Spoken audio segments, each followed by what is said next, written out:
AM 1430 KRGI 105.5 FM. Good morning. I'm Brian Gallagher. This is Community Connection. Thursdays, we turn our focus to education. First, from Grand Island Public Schools, we're going to learn about early childhood education with the, let's see, I want to make sure I say this right. The preschool principal for GIPS, Julie Schnitzler. Good morning. Welcome. Good morning. Thank you. So was it that cold when you came in? It was very, very cold. Yes. There, it's official. Now Yep. we keep getting this verification that we're not making this stuff up. Right. Recess inside all day. Okay, that makes it official. Yep. Let's talk about preschool because I know there's a lot of registration discussion going on and people are getting ready to bring kids to school or preschool for the first time. And you have some chances for young families to learn more about this. So let's get right into it. Let's talk about the preschool program and then we'll talk about early education in general. Okay. So let's find out first about how long has Grand Island Public Schools had a preschool program? They've had a program even longer than I remember, so it's been around forever. It may have changed and changed locations, but we've had preschool forever in Grand Island. So when you take a look at kids getting ready for school, preschool is actually, it has become a very important step. It has always been, but we're recognizing that more and more. And we have a phenomenal program at the Grand Island Public Schools for our 4-year-olds. And so we just want to encourage all families to make sure their children have some type of a preschool experience before kindergarten. How many different programs or facilities does GIPS have? We have 4 locations in Grand Island. O'Connor Learning Center is the newest. We've been there for 4 years. It was the old Shopco that was converted, and it's just right on Webb Road. And then we have 3 elementary schools that also have classrooms, and that is Howard, Lincoln Elementary, and Star Elementary. So 4 different locations through Grand Island that we can send children to preschool. All right, we mentioned that there's going to be tour nights coming up. Now, will the tours be at all of the locations or at the O'Connor Center only? We'll just have them at the O'Connor Learning Center tonight from 5 to 7 p.m. And the purpose of it is so families can come and learn a little bit about what we do and what we're teaching kids in preschool. We are a school. We're more than childcare. And we just want parents to really understand our programs and why it's important. We do have 2 sessions, a morning session and an afternoon session. And we want parents to understand what that looks like as well as what we're teaching kids. Let's talk about the preschool program itself. I remember both of my sons going through preschool and seemed to get them set up so well when kindergarten finally came around. They were used to the interaction. They were used to being on a routine, used to being away from home. So, I mean, there was a lot of positive things that came out of it, and I'm convinced that that definitely is a huge step forward for them. Yes, it is. And for Grand Island Public Schools, we really work on 3 outcomes that we want really teach kids. The first one is how to manage their emotions, to identify them, what are they, and then just how to manage them. If somebody takes a toy from you, or if you're upset when mom and dad drop you off, how do you regulate yourself and get yourself ready to learn? So that's the first outcome. The second one is just our academic skills, getting them to recognize letters sounds, be able to name them, be able to count.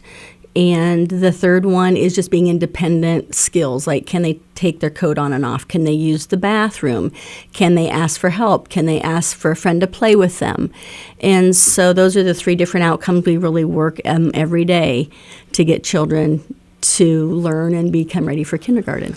For those of us who have raised kids and seen them now have kids as well, some of these things we look back and in a way, honestly, we take it for granted.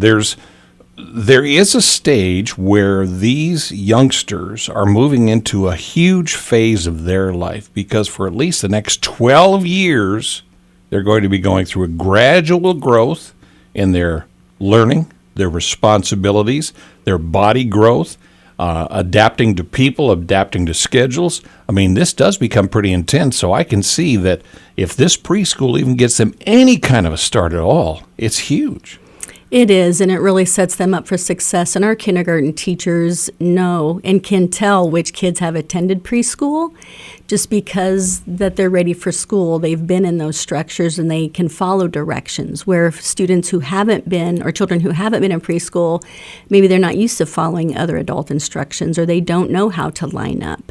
And so we really expect a lot from kids in the learning, and we just want to give them the best start possible. So when they go to kindergarten, they can recognize their name, they can write their name, they can say their ABCs, and even kindergartners can read by the end of kindergarten year.